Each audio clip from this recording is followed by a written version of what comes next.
আওলাদ মানে সন্তান। আল্লাহ তাআলা বলছেন যে তোমার ধন সম্পদ সন্তান সম্পত্তি সন্তানের জন্য বলছেন, আওলাদুকুম মানে সন্তান।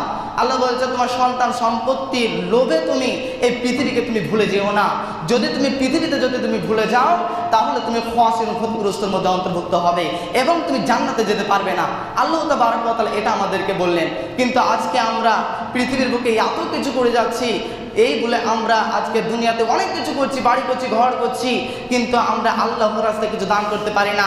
কিন্তু আল্লাহ তাআলা বলছেন যে এই পৃথিবীকে আমি পরীক্ষা হল করে পাঠিয়েছি, তুমি যত পারবে তুমি দান করবে, তুমি যত পারবে তুমি তাসবিহ তাহলিল করবে, তুমি পৃথিবীর বুকে যত পারবে তুমি আমল করবে, নামাজ পড়বে, তাহাজ্জুদ করবে, আমি আল্লাহ রাব্বুল আলামিন তোমাকে জান্নাতে দেব। কিন্তু তুমি যদি এগুলো যদি না করো তাহলে তুমি ক্ষতিগ্রস্তের মধ্যে অন্তর্ভুক্ত হবে। এটা আল্লাহ তাবারক ওয়া তাআলা তিনি নিজেই তিনি বলেছেন। এরপর আল্লাহ তাবারক ওয়া তাআলা পবিত্র কুরআনের মধ্যে তিনি আবার এই আয়াতটাকে আবার অন্য আয়াত দিয়ে আল্লাহ তাআলা বলছেন এই ধন সম্পদের জন্য। আল্লাহ তাবারক ওয়া তাআলা বলছেন বিসমিল্লাহির রহমানির রহিম আলহাকুমুত তাকাসুর হাত্তা যুরতুমুল মাকাবির। আমার আল্লাহ বলছেন আলহাকুমুত তাকাসুর, ধন সম্পদ তোমাকে আত্মভোলা করে রাখে। কোথা থেকে আত্মভোলা করে রাখে?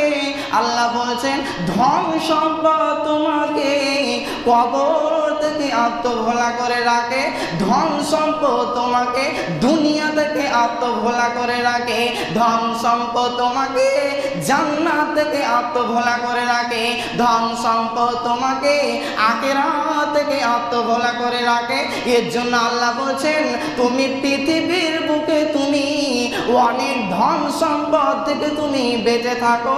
যদি তুমি ধন সম্পদ যদি অনেক কামাই করে ফেলো তাহলে তুমি এই ধন সম্পদের কারণে তুমি পৃথিবী নিয়ে মগ্নহারা হয়ে যাবে এবং আখিরাতকে তুমি ভুলে যাবে।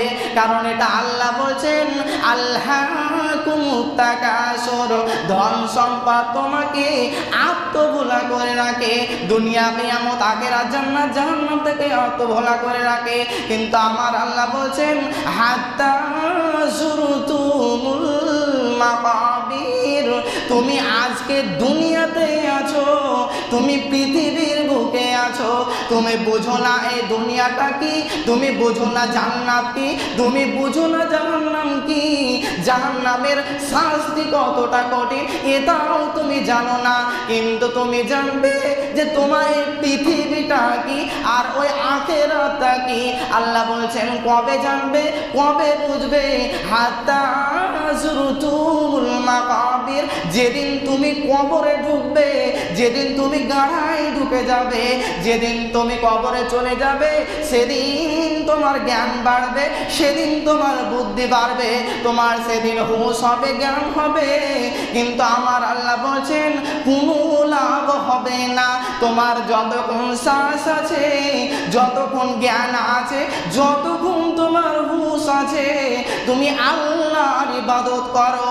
আমার আল্লাহ তোমাকে যেই কথাগুলো বলেছে ওগুলোকে তুমি মানো এবং যেগুলোকে বর্জন করেছে, যেগুলোকে দূরে থাকতে বলেছে ওগুলো থেকে তুমি দূরে থাকো, তুমি হবে সফলকাম।